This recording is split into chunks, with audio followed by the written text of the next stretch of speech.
무화과 나무의 비유를 배우라. 그 가지가 연하여지고 잎사귀를 내면 여름이 가까운 줄 아나니 이와 같이 너희가 이런 일이 일어나는 것을 보거든 인자가 가까이 곧 문 앞에 이른 줄 알라. 내가 진실로 너희에게 말하노니 이 세대가 지나가기 전에 이 일이 다 일어나리라. 천지는 없어지겠으나 내 말은 없어지지 아니하리라. 그러나 그 날과 그때는 아무도 모르나니 하늘에 있는 천사들도 아들도 모르고 아버지만 아시느니라. 주의하라. 깨어 있으라. 그때가 언제인지 알지 못함이라. 가령 사람이 집을 떠나 타국으로 갈 때 그 종들에게 고난을 주어 각각 사물을 맡기며 문지기에게 깨어 있으라 명한과 같으니 그러므로 깨어 있으라. 집주인이 언제 올는지 혹 저물 때에 일는지 밤중에 일는지 다굴 때 일는지 새벽 일는지 너희가 알지 못함이라. 그가 호련히 와서 너희가 자는 것을 보지 않도록 하라. 깨어 있으라. 내가 너희에게 하는 이 말은 모든 사람에게 하는 말이니라. 안녕하세요. 그수가족 여러분, 오늘 매일 말씀을 전할 이모가 전도사입니다. 오늘 저희가 함께 볼 본문 말씀은 마가복음 13장 28절에서 37절까지 말씀입니다. 오늘까지 마가복음 13장의 내용이 이어지고 있습니다. 예수님이 성전을 떠나시면서 제자들을 향하여서 선포하시는 이 메시지가 오늘로서 끝이 납니다. 그런데 이 메시지가 이 13장이 얼마나 예수님의 절절한 마음이 있었던지 제가 성경을 읽으면서 깨닫게 되었는데요. 성경에 예수님이 하신 말씀은 빨간색 글씨로 표시되어 있고 그냥 지문은 다른색 글씨로 표시되어 있지 않습니까? 그런데 이 13장이 전체가 빨간색인 거예요. 그러니까 예수님이 지금 십자가에 돌아가시기 전에 이 제자들에게 꼭 필요한 말씀, 너희가 이거를 꼭 기억해야 해 라고 하신 이 장문의 이 긴 메시지가 바로 이 13장, 제가 이 빨간 글자에서 오늘 은혜를 받았습니다. 이렇게 예수님이 지금 이 작은 요한계시록이라고도 불리는 마가복음 13장을 통해서 이 마지막 때에, 종말의 때에, 재림의 때에 이 택한 자들이 어떤 모습으로 살아야 하는지, 어떻게 믿음을 지켜야 하는지 말씀해주고 계십니다. 그 말씀이 오늘 우리에게도 도달했다고 생각합니다. 믿으십니까? 아멘. 예수님의 그 절절한 그 빨간색 글씨를 보는데 제가 너무너무 가슴이 막 두근두근 거렸어요. 오늘도 이 28절부터 이어지는 37절까지의 말씀을 좀 떨리는 마음으로 함께 예수님의 마음을 느끼면서 우리가 함께 묵상하시면 좋을 것 같습니다. 함께 28절, 29절을 다시 한번 읽어보겠습니다. 무화과 나무의 비유를 배우라. 그 가지가 연하여지고 잎사귀를 내면 여름이 가까운 줄 아나니 이와 같이 너희가 이런 일이 일어나는 것을 보거든 인자가 가까이 곧 문 앞에 이른 줄 알라. 예수님이 얼마나 친절하신지 모르겠습니다. 예수님이 너무너무 절절하게 이 말씀을 하시는데 심지어 정말로 친절하시기까지 합니다.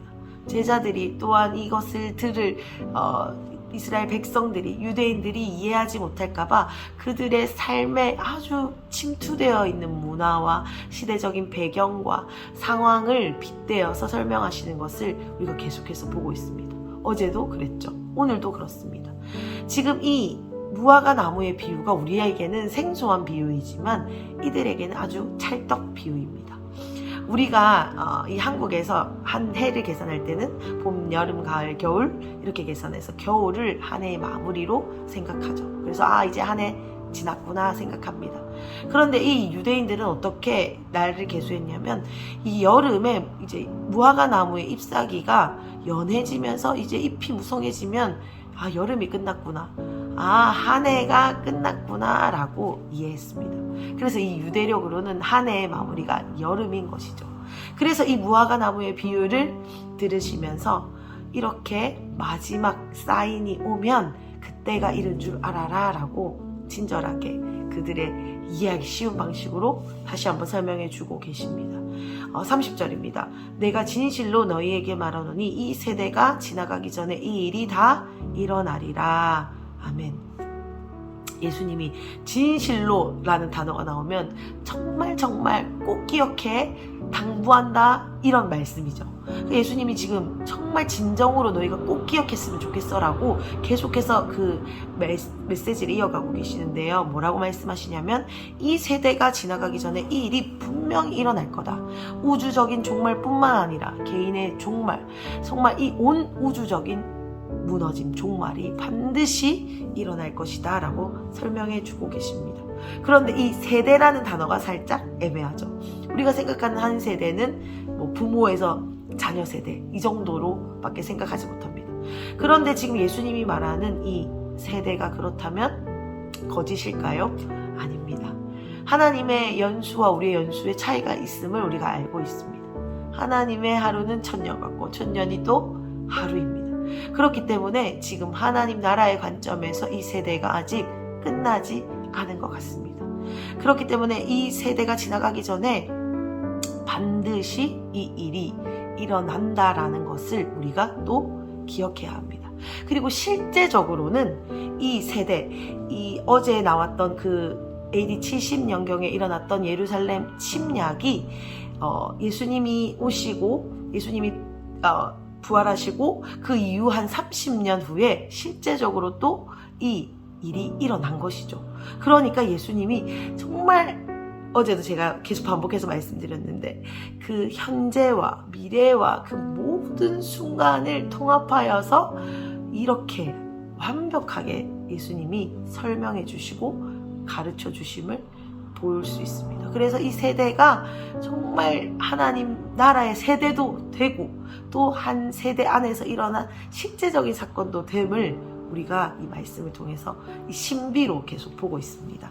그 31절을 이어지는 말씀을 보면 예수님이 다시 한번 확증하시죠. 내 말이 없어지지 아니하리라 라고 말씀하십니다.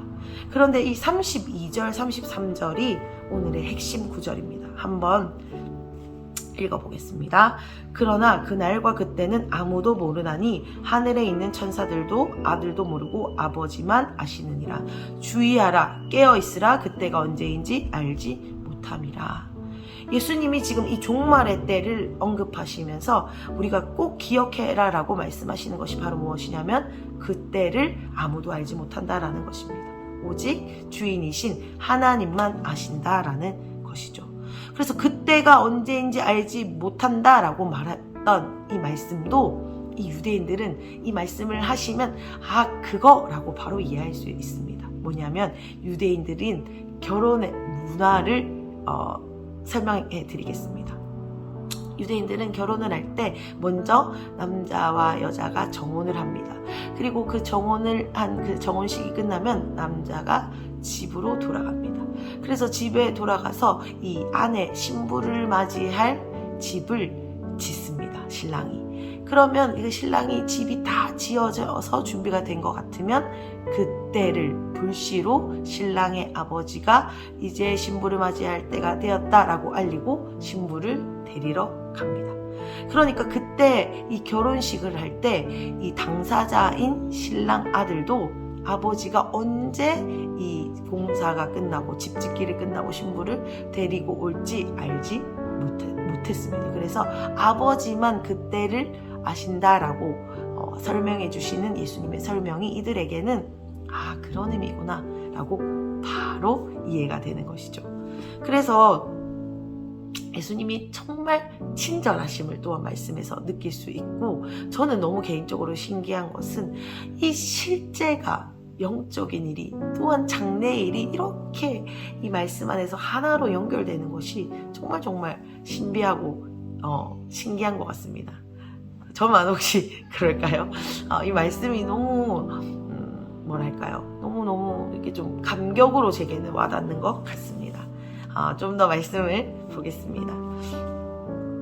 34절부터는 예수님이 이 앞서 지금 하신 말씀을 한 번 더 반복해서 설명해 주시는데요.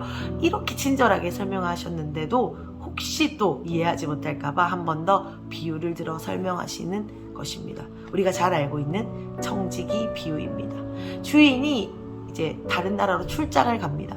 그러면 주인이 자신의 권한을 종에게 주고 자신의 집과 뭐 자녀들도 있겠죠. 자녀들과 가정과 뭐 돌봐야 할 많은 것들을 맡기고 떠납니다. 그런데 그 주인이 언제 돌아올지는 알지 못하죠. 그래서 여기 혹 저물 때든지 밤중일 때든지 다굴 때든지 새벽이든지 언제 올지 모르니 깨어있어라 라고 말씀하시면서 37절입니다. 내가 너희에게 하는 이 말은 모든 사람에게 하는 말이니라 하시니라 하면서 말씀이 마무리가 됩니다. 이 예 역시 이들에게 아주 이해가 되는 말씀입니다.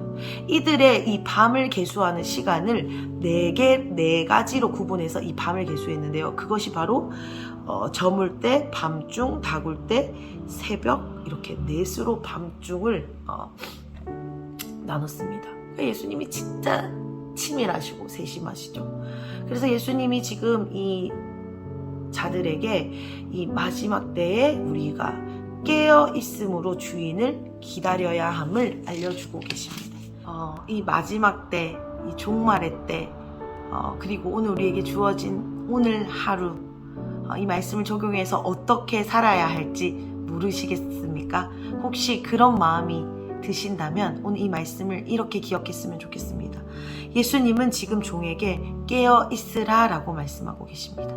주인이 언제 올지 모르기 때문에 깨어 있으라 라고 하는 표현은 무엇이냐면 주인이 언제 오는지 상관하지 말고 주인이 오늘 오는지 내일 오는지 1년 뒤에 오는지 2년 뒤에 오는지 그것에 집중하지 말고 허락된 하루를 주인이 있는 것처럼 주인과 함께하는 것처럼 주인의 마음을 알고 그렇게 하루하루를 살아라 라고 말하는 것이 바로 이 깨어있으라 라는 표현입니다. 깨어있으라 라는 것은 뭔가 거창하게 뭔가를 이뤄라 라는 것이 아니라 주인이 있을 때처럼 주인이 언제나 함께하는 것처럼 그렇게 매 순간 임해라 라는 그 말씀입니다. 하나님은 오늘 이 말씀을 통해서 우리에게 동일하게 말씀으로 경고하시고 교훈하고 계십니다. 깨어 있으라 라고 말씀하고 계십니다. 오늘 말씀은 우리의 삶을 깨우는 말씀이 되어야 될 줄 믿습니다. 우리의 삶을 깨운다 라는 것을 우리가 너무 거창한 일이야, 너무 힘든 일이야 라고 생각하지 않았으면 좋겠습니다.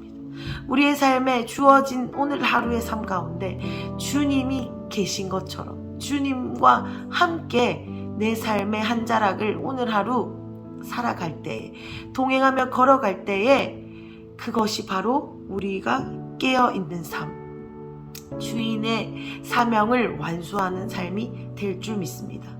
우리가 얼마나 뭐가 대단해서 주인이 없는 동안 많은 일을 해놓을 수 있겠습니까?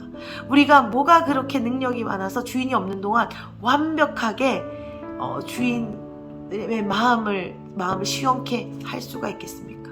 주인은 그런 의도가 아닙니다. 깨어 있어라 라고 말하는 것은 네가 완벽하게 내가 없는 동안 해놔 이 뜻이 아닙니다. 언제나 네가 나와 함께 있던 것처럼 그 순간처럼 오늘도 내가 네 눈앞에 보이지 않지만 나와 네가 함께하는 것처럼 함께 하면서 그렇게 네 삶을 살면서 있을 때에 내가 다시 올 거야 라고 말씀해 주고 계십니다. 사랑하는 큰숙 가족 여러분, 이 예수님의 절절한 이 메시지 선포가 23장 오늘 말씀을 끝으로 끝이 났습니다. 하나님이 오늘 이 말씀을 동일하게 우리에게도 주고 계십니다. 깨어 있어라 라고 말씀하고 계십니다. 물론 원어적으로 정신을 차려라, 준비해라 라는 말이 맞지만 저는 오늘 이 말씀을 이렇게 취하고 싶습니다. 언제나 주님과 함께 있는 것처럼, 언제나 주님이 내 옆에 내 마음에 함께 하신 것처럼, 그래서 주님과 상관없이 있는 것이 아니라 주님의 마음을 듣고 움직이는 것처럼 그렇게 오늘 하루를 살고 또 내일을 또 주님과 함께 살고 또 그렇게 하루하루 살아갈 때에 우리가 이 마지막 때, 이 종말의 때를 우리가 승리하게 될 것입니다. 우리의 힘이나 능력이 아닙니다. 우리의 어떠함으로 이 마지막 때를 아름답게 장식할 수 없습니다. 죄송하지만. 그렇지만 주님과 날마다 동행할 때 그것이 삶의 작은 한 자락이라 할지라도 주님이 우리를 깨우시고 우리가 주님의 깨우심으로 말미암아 반응할 때에 어제 본문에 나왔죠. 하나님의 환난의 때를 줄이는 그 자들로 일어나게 될 줄 믿습니다. 오늘 우리 사랑하는 큰숲 가족들 삶의 터전에 이러한 일들이 일어나기를 간절히 축복드립니다. 우리를 통하여서 우리의 삶의 한 자락 깨어있는 오늘 하루를 통하여서 하나님의 환난의 날을 줄이는 그러한 역사의 주인공들로 오늘 하루를 여셨으면 좋겠습니다. 제가 기도하겠습니다. 하나님 감사합니다. 하나님 정말 예수님의 그 절절한 마음을 이 시간 취합니다. 우리가 다 알 수 없고 다 느낄 수도 없지만 그래도 예수님이 우리를 향해 이 애타는 마음을 그 마음을 받습니다. 하나님 저는 주님께 반응할 수도 없습니다. 깨어있는 것도 제 입으로 할 수 없습니다. 그런데 예수님이 이렇게 친절하게 알려주시면서 우리에게 주시는 것은 언제나 내가 너와 함께 있다라고 알려주시는 것 같습니다. 주인이 있는 것처럼 주인이 없을 때 있을 때 행동을 다르게 하는 것이 아니라 언제나 주인과 함께 하던 그 모습 그대로 그렇게 우리가 오늘 또 하루를 살아가고 싶습니다. 주님 오늘 우리의 삶을 간섭해 주십시오. 그래서 주님과 함께 작지만 부족하지만 내게 허락된 가정에서 직장에서 학교에서 또한 삶의 터전에서 주님의 사명을 감당하게 하여 주시옵소서. 주님, 주님의 깨우심으로 말미암아 오늘 우리가 반응할 때에 우리가 그 삶의 사명의 자리에서 오늘 또 하루 이 마지막 때를 살아갈 수 있을 줄 믿습니다. 그래야 해서 하나님 우리가 주님의 깨우심으로 말미암아 이 마지막 때를 구원의 감격과 함께 하루하루 살아가게 하여 주시옵소서. 주님 너무너무 감사합니다. 이 말씀을 오늘 우리에게 주셔서 감사합니다. 이 말씀을 오늘 나의 말씀으로 레마의 말씀으로 취하겠습니다. 오늘 우리에게 동일하는 애를 베풀어 주시옵소서. 감사하며 예수님의 이름으로 기도드렸습니다. 아멘.